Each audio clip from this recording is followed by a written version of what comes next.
Hi guys, welcome back. Today we're going to be discussing about two business, Ethos Limited and Ion Exchange. So first, let's start with Ethos Limited, right? So Ethos was a good 30% ka growth engine that we've seen over the few quarters and I think more than over a year. And all of a sudden this quarter we've seen that the growth rate was 22%, right? I mean the sales grew by 22% on a year-on-year basis and आपका PAT जो है it grew by 23% on a year-on-year basis. So उतना भी like बड़ा operating leverage नहीं मिला like we've seen over the last few quarters. So what has been reason for this pace of growth to fall down, and is it like a one-off thing, like just for one-off quarter? So let us understand more about it, and listen from the management itself. So the management has told कि like what has happened this time, the Shraddh is shifted from Q2 to Q3. That was one of the reasons. Second was store renovations हो रहा था, and a lot of new stores were also not open because, as you know, Ethos opens its stores in premium location. So they are very much dependent on the mall or wherever those premium stores are there on the builder. So most of the times what happens is malls can get delayed when it comes to opening. So as a result, the store opening will also get delayed. So that is another reason. And the last one was there was floods in Chennai. So a combination of three things led to a muted growth this quarter. Although it is a 22% growth, is still not a joke, but still it was a muted growth this quarter. Now even if you look unka Q3 May, like October, November and December, you will see November and December was fantastic, right? Because November and December was festive period. Shraddh was in October. November May it grew by 20, the company grew by 26%. अगर आप December में देखोगे, it was 28%. Only in October, in one month, the growth rate was hardly 13% because, like I told you, impact of Shraddh, store ka renovations, and of course flood. All of these three reasons. So because of that 1 month ka muted growth, we've seen the pace of growth has fallen from 30% to 22%. That is one of the reasons. The other thing is you'll also see that EBITDA margin jo hai, it is still at 17.7%. The company they told they would want to like to grow their margins at a higher rate, but that has not happened. Again, the reason remains because you see they buy their watches, these are Swiss watches, right? So there is a currency impact here, and there is this negative movement with respect to CHF, which is the Swiss currency, and the Indian currency. So that is one of the reasons for for this negative for margins to not improve, right? The other thing is like you will see unka employee cost jo hai, that also has increased. Now the reason being that is, see, going forward they want to add around 25 boutique stores in the coming year. They plan to add around 25 stores, and for that they're training their employees way before only. So this is one of the reasons you're seeing their employees ka employee cost increase in employee cost, negative CHF ka rate, CHF and INR ka exchange rate, and Silver City, which is which owns Favre Luba, which they acquired. I would say I think in Q1 they acquired it. So because of that also there was this pre-operative loss of 58 lakhs. So combined all the three reasons is one why the margins are still at around 17%. So one is because of the, like I told you, muted growth in top line. I explained you the three reasons before, and margins ka are these three reasons. So that is why you've seen like this quarter, the result has been like great as it used to be over the. Of course, it is a good set of numbers, I would say, but it hasn't been great like how it used to be in the last few quarters. Okay, now coming back to their SSG, agar aap dekhte ho unka same store sales growth that is there, it was 11.2%. Usually we've seen a 15% का growth. Now if you actually exclude the Shraddh ka days, the Shraddh ka impact and the renovation ka impact, again the SSG comes to normal 15.2, which it was earlier, right? Now in terms of store expansion on capex mein company kya kar raha hai, like I told you, they will continue to open 25 stores in the next year. There is no change in plans of that. Now when it comes to they're also introducing an app called Ethos app, where they will integrate all the services. Unka pre-owned watches ho gaya, luxury watches, the first hand watches they're selling, or any new updates, or like the services that they do on the any watches. All of these three things will come under one platform. So they're trying to curate like one-stop shop when they come to Ethos. So this is one of the new developments that is happening over here. Other than that, if you see like unka ek back ka showroom hai, that is Remova, right? So they opened its first store in Geo World, right? And here also they want to open stores, but the problem with Remova is Remova has a contract with Ethos telling like you can't open showrooms anywhere and everywhere. They have to open showrooms in like specific locations, in premium locations. So because of this, there is a problem in terms of scalability, like compared to opening Remova stores versus Ethos stores. Like Ethos, since it is their own store, they can open it very easily in other locations compared to Remova. But one good thing about Remova is it has been generating revenue.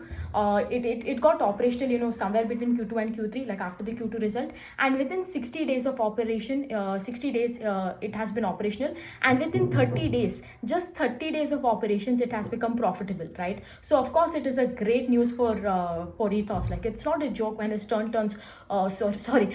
turns profitable in 30 days, right? And but having said that, like I told you, the issue with Remova, although it is such a lucrative business for them, is comes with its scalability becomes a problem because of the guidelines, the international guidelines that Remova has set up on Ethos. That is the only thing.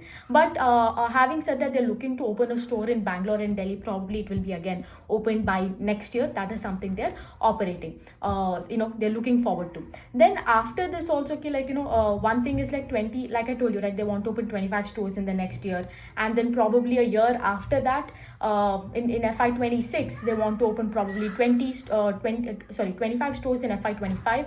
That is next year, and FY26 probably 20, and going forward it will be 15, right? And the mix of the stores, like in the sense, like the store mix would be something like, they would sell probably watches, and maybe like probably 2/3 would be like luggage, boutiques, and things like that. So this is what they're looking forward in their store expansion. Now other than that, I think in Q2, right, they discontinued the 1 lakh. They told ki like 1 lakh of watches, we are not going to sell anymore, and we saw a huge increase in ASP, average selling price, because of that. Now they are opening up a new, they've incorporated a new company called RF Brands Private Limited. Through this, what they will do is they will sell this 1 lakh watch. They will distribute the 1 lakh watches to retailers, whoever who wishes to work with Ethos. Now, one of the reasons they're doing is because, there has been demand for 1 lakh watches for few pockets in cities, could be in T2 and T3 cities. So why leave up that opportunity, right? So through, they will start distributing these watches to some retailers, and that is how, they will start selling these watches. Probably they'll start with this brand called Maserati, which is like under 1,000 CHF, so it comes up to like below 1 lakh, below 90,000, right? So this is more or less, what has been happening with Ethos. Now if I have to specifically talk about the volume growth, right, agar aap unka 1 lakh below ka watches dekhoge, the volume growth has been 19%. I'm talking about QOQ basis. Above 1 lakh, it has been 15% on QOQ basis, and 9 months के लिए कितना था, above 1 lakh for 9 months, it has been 19.2%. So volume growth is really good. It is not just because a lot of people think that since this is expensive watches, exclusive watches that we talk about, luxury watches, a lot of folks have this perception that like the growth is led only by value, but the volume is also there. 15% QOQ and 19.9% 9 month. Again, great set of numbers in terms of volumes, right? So and also, of course, there is no impact in terms of the Red Sea crisis, because most of their watches that is there, it is getting flown rather than being shipped, right? The only biggest challenge they have is in terms of like this pre-owned watches, because a pre-owned watches jo hai, when you talk about it, like I think this issue was mentioned by Ethos even long time back also, ki like ye pre-owned watches ka sirf ek hi issue hai, since there has to be a certain, since every watch ka type is different, the machine inside is different. What happens is you need a specific watchmaker to understand this different kind of watches, how to assemble it, to check it and everything, so and to restore these watches, right? So right now they only have 17 watchmakers, so this is the only negative or the drawback they have when it comes to growing their second, that pre-owned watches ka business. That is it. Other than that, if you look for in terms of demand and outlook, demand remains strong for them. They do not see any kind of headwinds. They're also very confident that like right now the market share is 20-25%, and over the decade the market share will be around 40 to 45%, right? And also company is very confident, growing at like 25% CAGR. Also, one thing I really liked about them is, so this quarter they sold around 6,000 watches. So you can tell approximately they're selling between 18 to 22,000 watches a year, right? And Ethos ka con call mein, like, when it comes to opening remark, the management told ki like, over the next 10 years, they plan to sell 1 lakh units of watches over the next 10 years, so that is a great considering right now they're selling 20,000 watches, and they would want to sell 1 lakh watches a year after 10 years, over the next 10 years, is something, like it's a very bullish statement, I would say. So in terms of management commentary, great. There has been no any terms of negative. Only thing to watch out is next quarter, the demand, not the demand I would say, but of course the demand gets reflected in terms of your earnings. The company goes back to doing, that 30% ka growth rate. That is very crucial. So that is the only one thing I would say is to look out for. Other than that, there is no negative in terms of Ethos of any kind. Yeah. Wow, I'm so dehydrated.